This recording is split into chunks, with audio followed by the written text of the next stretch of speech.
Everybody, welcome back, and now I'm going to be talking about elance, Odesk, or my secret weapon. But first, let's talk about elance. So if I go to elance, so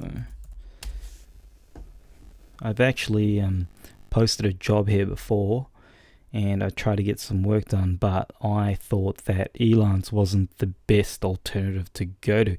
So here you can see I've logged into my account and I've posted a job, and the job description is,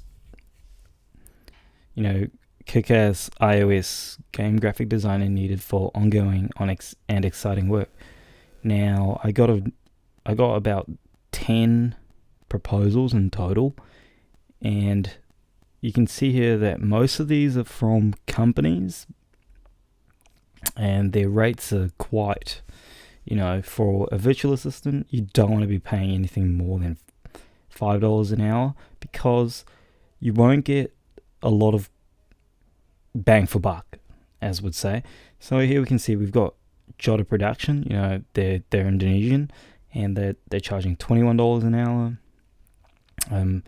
We've got an indie developer here that's $13 an hour, $13 an hour, undisclosed, $16 an hour, $16 an hour, and he's actually provided some examples, so let's take a look.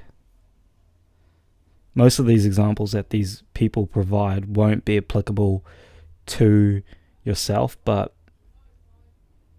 as one would say, like, for instance, this guy has outstanding graphic design work, but this is not. We don't hire based on just what they've done in the past. We hire on what they'll do for us when asked, and I'll show you how in the upcoming lectures how we'll do that. So there's another one at $13 an hour, and you can see that his work here is much of a lower quality than the previous person. Just wait for it to load here. So he's got this. I mean, I had people that were willing to accept $2 an hour for something at this quality, but that's not much to say there. So this is basically elance, and I found that on elance, a lot of people are looking for work, but they're in areas where they have access to a lot of resources, and their exchange rate is a bit different to yourself,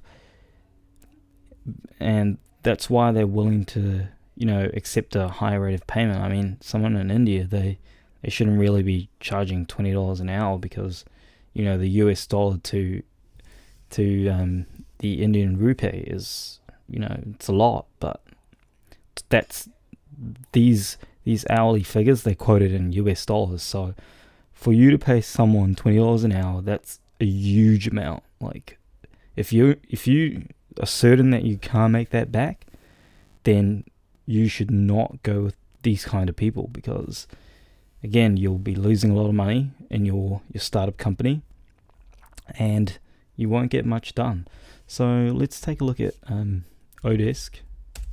So I haven't used Odesk, but I think that it's quite similar to elance, and I think that the people will be charging about the same, probably $10 an hour or more, and they will be from the same regions. So you can sign up for an account. Here I've signed up for an account, and you can post a job. Like I've said, I haven't posted a job here because I thought that it'd be wasting my time. So there's your job description. You can, how much people you need, or thing in the cover letter, and screening questions. But this is a really in-depth process, I would say. Now, I want to talk about my secret,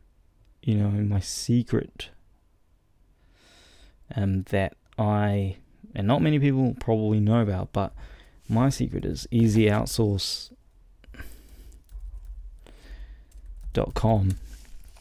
and basically it's a Filipino website, a Filipino job posting website, similar to elance and Odes, but this has the exception that it's just for Filipinos, and the Filipino peso compared to the US dollar is quite phenomenal. So if we take a look here in Google, US dollar to peso, and we've got, no, that's the Mexican peso, Filipino peso, that's the one I'm looking for. 44.51 Filipino pesos to $1 US. Now that is phenomenal, and for them that is quite a significant change, because if they work, I don't know, let's say they work 40-hour week and you're paying them $2 an hour, they would have earned 3,600 peso, and to them that's a lot of money to them. And easyoutsource.com, this is the place you want to be hiring your people from, and this is where I go, and I've successfully hired a literate person who's highly skilled at Adobe Photoshop, and he's pretty good.